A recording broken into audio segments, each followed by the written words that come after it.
सच्चिदानन्दरूपाय विश्वोपत्यादिहेतवे तापत्रयविनाशाय श्रीकृष्णाय वयं नमः। पुष्टिमार्गीय सर्वज्ञ करुणारसपूरित श्रेष्ठफलप्रदाता च तस्मै श्रीगुरुवे नमः। जय श्री कृष्ण। राधे राधे। जय श्री वल्लभ प्रियजनों। दास का प्रणाम स्वीकार करें। आज दास उपस्थित है आपके सामने एक सुंदर कथा लेकर, जो आपने और हमने अभी सुनी थी। एक राजा की कथा कल। तो उस राजा को जिस नट ने प्रसन्न किया वैष्णव रूप धारण करके, उस नट की कथा आज हम आपसे कहेंगे। उस नट का नाम था दया। कथा प्रारंभ करने से पहले दास आपसे निवेदन करना चाहेगा कि यदि आप हमारे चैनल पर नए हैं तो हमारे चैनल को सब्सक्राइब करके लाइक करें, बेल आइकन बटन को दबा दीजिए, कमेंट बॉक्स में जय श्री कृष्ण, राधे राधे, जय श्री वल्लभ लिखें और शेयर, इतना शेयर करें कि जिससे ये सुंदर सुंदर कथाएं और वैष्णवों के अंदर भी जाए और जिनसे उनके मन में वैष्णव बनने की जो लालसा प्रकट हो वह हम देखना चाहते हैं प्रियजनों। तो चलिए शुरू करते हैं आज की कथा। ये दया गुजरात के एक गांव में रहते थे। पहले जानेंगे इनका भाव प्रकाश। ये तामस भक्त हैं और लीला में इनका नाम बहुरूपिणी है। ये ठाकुर जी और स्वामी जी दोनों के जात जात के रूप धारण करके उन्हें प्रसन्न करते हैं।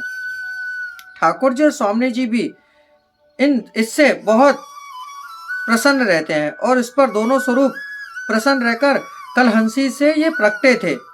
गुजरात के एक गांव में इन दया नट का जन्म हुआ। बाल्यावस्था से ही नाच गान का और वेश पलटना निपुण बन गए। ये दया नट ने बड़ा होते होते इनका नाम बहुत हो गया। देश विदेश में जाने लगे, राजा महाराजा सबको प्रसन्न करने लगे। फिर वैष्णव हुए। ये भवैया, जब हमने आपको इससे पहले की कथा में बताया था कि राजा के वहां ये जब नट पहुंचा था, तब राजा ने इनके वेशभूषा पर इनको वैष्णव समझकर और इनके ऊपर खूब कृपा करी थी।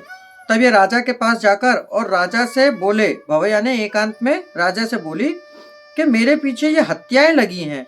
जो सब हुआ था ये इसने सब बताया कि मेरे पीछे हत्या लगी हैं और उन हत्याओं ने वैष्णव धर्म देखकर और मेरे पास नहीं आ रही हैं। तब इसने दूर से उन्हें दिखाया कि देखो ये वो खड़ी हत्या है। तब ये कह रहा है कि जब इस वेश से, वैष्णव वेश मैंने सिर्फ धारण किया, इससे मुझसे हत्या नहीं लग सकती, मुझे कोई पाप नहीं लग सकता। तो यदि मैं सच का वैष्णव बन जाऊं तब तो क्या बात है। तब राजा ने बोला कि इसके जैसा तो कोई धर्म नहीं है। वैष्णव वेश मात्र से हत्याएं निकलकर अलग हो गई। वैष्णवता समझे निष्प्रपंच और प्रपंच बिना बने तो कहना ही क्या। फिर नट को राजा ने बोला कि तुम वैष्णव बनो और नाम सुनो। तब राजा ने कही कि ये हमारा कार्य नहीं है, श्री गोसाई जी द्वारा तुम वैष्णव बन सकते हो। आपकी कृपा अगाध है, आप करुणा सागर हैं, करुणा निधान है। तो राजा ने इनको एक पत्र लिखा, श्री गोसाई जी के लिए एक पत्र लिखा और इस नट के हाथ में दिया और उसमें इसके द्वारा की हुई सारी बातें लिख दी थी। फिर तो ये नट अपने स्त्री पुत्र सबको साथ में लेकर अड़ेल जाने के लिए निकला। कितने ही दिनों के बाद ये वहां पहुंचा तो श्री गोसाई जी के दर्शन करके दंडवत प्रणाम करे और राजा का लिखा हुआ पत्र श्री गोसाई जी के चरणों में समर्पित किया। नट ने सब समाचार श्री गोसाई जी को बताए, हत्याओं की बात भी सब बताई। श्री गोसाई जी ने कृपा कर कर इस नट को नाम सुनाया, फिर व्रत कराकर इसके स्त्री पुत्र और इन सबको समर्पण कराया। श्री गोसाई जी भोजन में पधारे, फिर महाप्रसाद की पातल इसको और इन सबको दी। कितने ही दिन ये वहां रहकर श्री गोसाई जी के पास रहकर कथा सुनी, मार्ग की सब रीत श्री गोसाई जी से पूछी। श्री गोसाई जी ने कृपा कर कर इन्हें सब रीत सुनाई। फिर श्री गोसाई जी नाथ द्वारा पधारे, तब ये नट भी श्री गोवर्धन नाथ जी के दर्शन करने के लिए श्री गोसाई जी के साथ नाथ द्वारा गए। कितने ही दिन नाथ द्वारा में पहुंचे, उसके बाद गोवर्धन नाथ जी के दर्शन करे, भेंट धरी, फिर श्री गोसाई जी के साथ ब्रज परिक्रमा करके खूब सुख भोगा। फिर श्री गोसाई जी से विदाई लेकर श्री ठाकुर जी की सेवा पधराई और स्वयं के देश आए। स्वयं का घर, मकान इत्यादि जमीन जायदाद सब कुछ बेच दिया और राजा के पास आकर उन्हीं के यहाँ पर खूब अच्छी तरह से रहने लगे। तब राजा ने इन्हें एक मकान रहने के लिए दिया।